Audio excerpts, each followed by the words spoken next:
Situation है, अभी जो इतना बुरा हाल है, अभी आपने देखा है कैसे उनको नंगे घुमाया जा रहा है।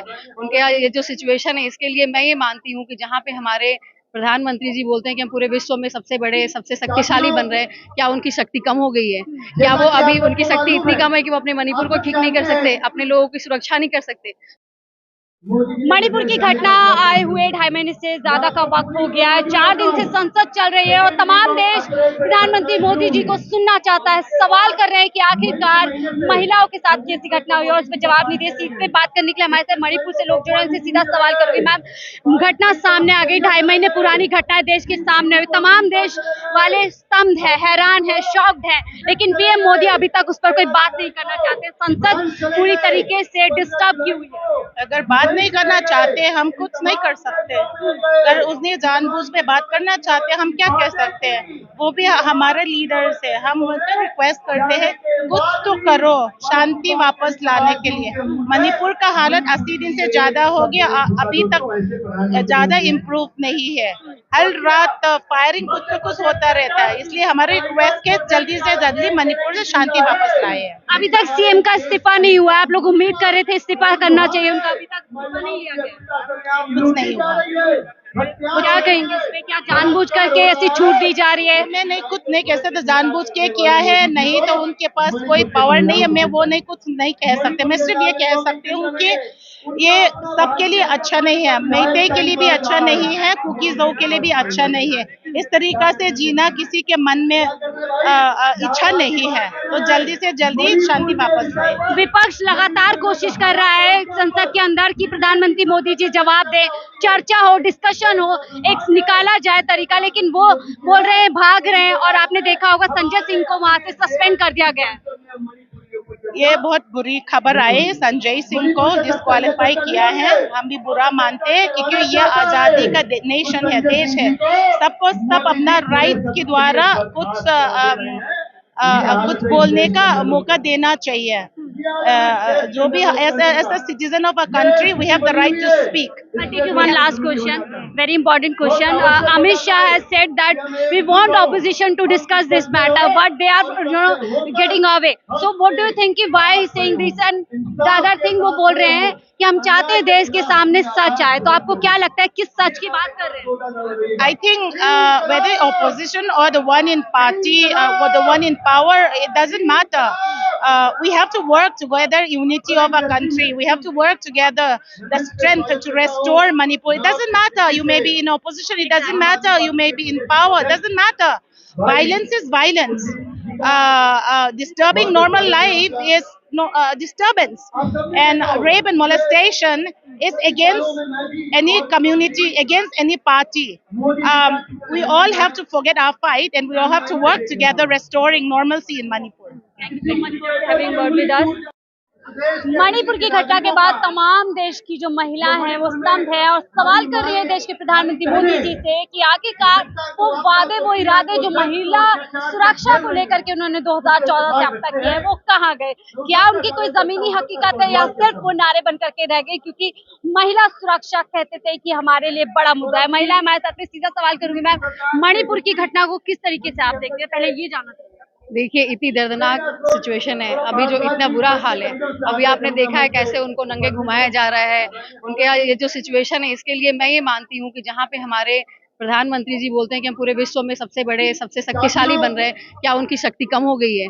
क्या वो अभी उनकी शक्ति इतनी कम है कि वो अपने मणिपुर को ठीक नहीं कर सकते, अपने लोगों की सुरक्षा नहीं कर सकते, और सबसे बढ़कर महिलाओं की सुरक्षा नहीं कर सकते? और एक बात बताइए, हम पूरे देश की सारी महिलाएं उनसे पूछ रहे हैं कि अभी तो अपनी शक्ति दिखाइए, कुछ तो कीजिए। पहले 2.5 महीने तक एक चुप्पी बनाते हैं मणिपुर के ऊपर, मणिपुर नहीं बोलते, 8 दौरे पे दौरे करते हैं और तमाम विपक्ष उसकी और ध्यान दिलाता है कि देखिए मणिपुर जल रहा है। और 2.5 महीने बाद आते हैं मणिपुर पर जो उम्मीद देशवासियों को थी कि शायद कुछ बड़ा एक्शन लेंगे, वो एक्शन नहीं लेते। उसके विपरीत वहाँ के सीएम एक बयान दे देते हैं कि 100 ऐसे और मामले यहाँ पर हैं। जी बिल्कुल, यही तो मैं कहना चाहती हूँ कि आखिर इतने दिन से चुप क्यों थे, और अभी भी वो चुप ही हैं। एक तरह से आप देखेंगे वो कोई एक्शन नहीं ले रहे, और जो धारा उनको लगानी चाहिए वो लगा नहीं रहे, ना ही वो हमारे सांसद को कुछ बोलने दे रहे हैं। तो ये तो बहुत बड़ी गलती है ना। अगर उनमें इतनी हिम्मत है, वो कुछ कर सकते हैं तो करके दिखाएं। और इतने हम कमजोर हैं क्या कि हम उनको जो वहाँ हो रहा है उसको रोक नहीं सकते, और हम बोलते हैं पूरे विश्व में हम अपने आप को सबसे शक्तिशाली मानते हैं। अमृतकाल बताया जाता है देश के अंदर कि अमृतकाल, एग्जैक्टली ये वही तो कहानी है। और ये इतनी चुप्पी ये रखे हुए क्यों है? वो किस चीज को, वो अपनी अपनी जो शक्ति है, अपनी पार्टी को बचाना चाह रहे हैं, क्या करना चाह रहे हैं, ये समझ में नहीं आ रहा। मैं तो यही कहूंगी, मैं मनीषा त्रिपाठी, मैं बोल रही हूँ, हम महिलाएं उनसे एक मांग करते हैं कि कब ये चुप्पी तोड़ेंगे, कब अपना ये जो अपना शोर मचाएंगे, कब अपना पावर दिखाएंगे। भाजपा की महिला नेता है, मंत्री पदों पर बैठी हैं, वहाँ पर स्मृति ईरानी है जो महिला एवं बाल विकास मंत्री है, जिनको सबसे पहले इस मुद्दे पर बोलना चाहिए था, वो अभी तक चुप है। उनके बहुत सारे लोग चुप बैठे हुए हैं, उनकी मीडिया चुप बैठी है, उनसे लेके जितने भी लोग हैं सब चुप बैठे हैं, कोई भी इस मुद्दे को आगे लेकर नहीं आ रहा। ये तो बहुत बड़ी गलती है। और जब हम बोलना चाहते हैं, जब हमारे सांसद जब वहाँ बोलना चाह रहे हैं, उनको रोक दिया जा रहा है, उनको सस्पेंड कर दिया गया, ये तो बहुत बड़ी गलती है। ऐसा लगता है अगर सीजीआई इस मामले पे नहीं बोलता, सीजीआई अगर पूरा नहीं लेता है नोटिस में कि क्या घटना चल रही है, तो पीएम मोदी अपनी चुप्पी तोड़ते इस मामले में। मुझे ऐसा नहीं लगता, ये इनकी बहुत सोची समझी चाल है। ये पता नहीं क्या दिखाना चाहते हैं, या फिर ये वहाँ के लोगों को भी कमजोर करना चाहते हैं, ये हमें समझ में नहीं आता। ये अपने लोगों की बस सुरक्षा करना चाह रहे हैं, यही है इनकी। ये कुछ भी नहीं करने वाले, जो भी आवाज उठाएंगे उनको ये रोकेंगे और कुछ नहीं होने वाला। 4 दिन से चर्चा करने की कोशिश विपक्ष कर रहा है, लेकिन सत्ताधारी लोग कह रहे हैं कि विपक्ष चर्चा नहीं करने दे रहा। हम चाहते हैं देश के सामने सच आए। कौन से सच की बात करें, आप बताएं। हम तो यही तो कह रहे हैं कि वहाँ पे जैसे ये कह रहे हैं कि दो लोग आपस में लड़ रहे हैं, क्या दो लोगों की लड़ाई आपस में रोकी नहीं जा सकती? और क्या महिलाएं इतनी असुरक्षित हमारे देश में ही है? क्या हमारे देश के शासन से बाहर है वो सब कुछ? क्या हम वहाँ अपना शासन नहीं दिखा सकते? क्या प्रधानमंत्री सिर्फ मणिपुर को छोड़ के और जगह के लिए है? हमारे पूरे देश के लिए है ना, तो फिर वो अपनी शक्ति वहाँ भी दिखाए। इसको रोके, वो रोक क्यों नहीं पा रहे? क्योंकि करना ही नहीं चाहते। पीएम मोदी का एक बयान याद आ रहा है, वो कहते थे कि महिलाएं, हमारी सरकार ने इतनी सुरक्षा कर दी है, इतने काम कर दिए हैं कि महिलाएं रात को 12 बजे आभूषण पहन के स्कूटी लेकर के निकल सकती है। तो एक तरफ मणिपुर से जब ये तस्वीर आती है तो क्या लगता है कन्नी और कतनी में फर्क? बिल्कुल भी नहीं, मैं बहुत दुखी हूँ और बहुत शर्मसार होने वाला सिचुएशन है। देखिए, ना कि सिर्फ उनको प्रताड़ित किया गया, पर उनको नंगा करके घुमाया गया, और इतनी बड़ी भीड़ उनके साथ चल रही थी। समाज में ये क्या मैसेज जा रहा है? क्या हम इतने कमजोर हैं? क्या हम कुछ भी नहीं कर सकते? मैं यही कहूंगी कि हम लोग सारे विपक्ष के लोग अभी मिल करके एक आवाज उठा रहे हैं कि अब उनको अपनी चुप्पी तोड़नी पड़ेगी, और ये दिखाना पड़ेगा कि वो कर क्या रहे हैं वहाँ के लिए। क्या लगता है आपको, नैतिकता के आधार पर उनको इस्तीफा देना चाहिए और जो सीएम है उनका इस्तीफा डेफिनेटली देना चाहिए, और उनको वहाँ पे राष्ट्रपति शासन क्यों नहीं लागू कर रहे हैं? वो करें और उससे उसको कंट्रोल करने की कोशिश करें। आज तक तो वैसे ही कंट्रोल हुआ है, क्यों नहीं कर रहे? अच्छा, 4 दिन से पीएम मोदी का बोलने का इंतजार कर रहे हैं हमने तमाम देश के वासी, लेकिन पीएम आते हैं और अपनी मीटिंग में कहते हैं, विपक्ष पर बड़ा हमला करके गए कि जो विपक्ष है वो दिशाहीन है। इस पर आप क्या कहेंगे? हम लोग बिल्कुल भी दिशाहीन नहीं है, ये आपको भी पता है।